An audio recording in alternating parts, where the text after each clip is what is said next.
دوستو آج مشد زنی کے بارے میں بات کرتے ہیں۔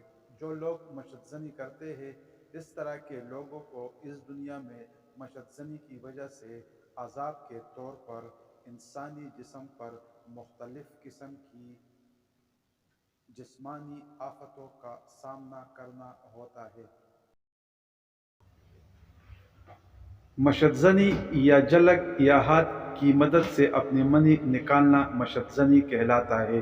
مشد زنی کے انسانی بدن پر مختلف آفتیں اور مصیبتیں نازل ہوتی ہیں۔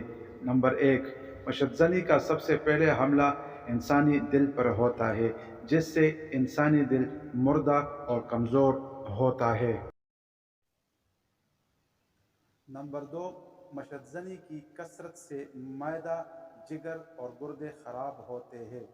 نمبر 3، مشد زنی نظر کمزور کرتی ہے، کمر درد اور گھٹنوں کی مستقل مریض بن جاتے ہیں۔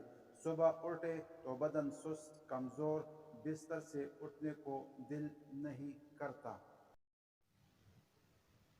نمبر 4، جوڑ میں درد اور آنکھ کے اندر کو دنسی ہوئی ہوتی ہے۔ منی پتلی پڑ جانے کی صورت میں تھوڑی رطوبت بہتی رہنا، وضو خاص کی نالی میں رطوبت پڑی رہنا اور سڑنا، پھر اس سبب سے بعض اوقات زخم ہو جانا اور اس میں پیپ پڑ جانا۔ نمبر 5، شروع پیشاب میں معمولی جلن، پھر مواد نکلنا، پھر جلن و سوزش میں اضافہ ہونا، درد اور ٹیسے عضو میں پیدا ہونا۔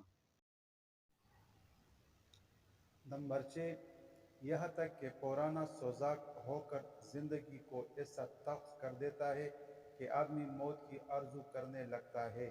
منی کا پتلا ہونے کی وجہ سے بلا کسی خیال کے پیشاب سے پہلے یا بعد پیشاب میں قطرے نکلنا اور اسی کو جریان بھی کہتے ہیں، اور یہ جو جریان ہے بعض اوقات نامردی تک آدمی کو لے جاتا ہے۔ نمبر 7، مشد زنی سے عضو خاص میں ڈھیلا پڑ جانا، عضو کمزور ہو جانا، عضو ٹیڑھا جڑ سے کمزور ہو جاتا ہے، مریض شادی کے قابل نہیں ہوتا، اگر جماع میں کامیابی ہوا تو منی کمزور ہونے کی وجہ سے اولاد نہیں ہو سکتی، اگر اولاد بھی پیدا ہو جائے تو بہت ہی کمزور اور مختلف بیماریوں کی آماجگاہ ہوں گے۔ نمبر 8، مشد زنی سے کمر میں درد، چہرہ زرد، آنکھیں میں گڑے، شکل بدصورت اور وحشیانہ ہو جانا، اور پاگل پن کا ہونا۔ دوستو اس پاگل پن کے مطابق ایک تحقیق آپ لوگوں سے شیئر کرنا چاہتا ہوں۔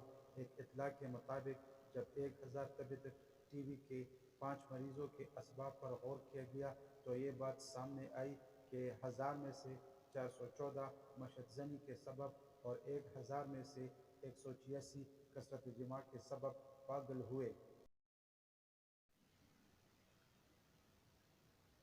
اور بقیہ دیگر وجوہات کے بنا پر مبتلا طبیعت ہوئے تھے۔ 124 پاگلوں کا امتحان کرنے پر معلوم ہوا کہ ان میں سے 24 اپنے ہاتھ سے منی خارج کرنے کی بنا پر پاگل ہوئے۔ تو دوستو مشد زنی کتنا بڑا گناہ اور سزا ہے۔ اللہ تعالی ہمیں اس فعل بد سے بچنے کی توفیق عطا فرمائے۔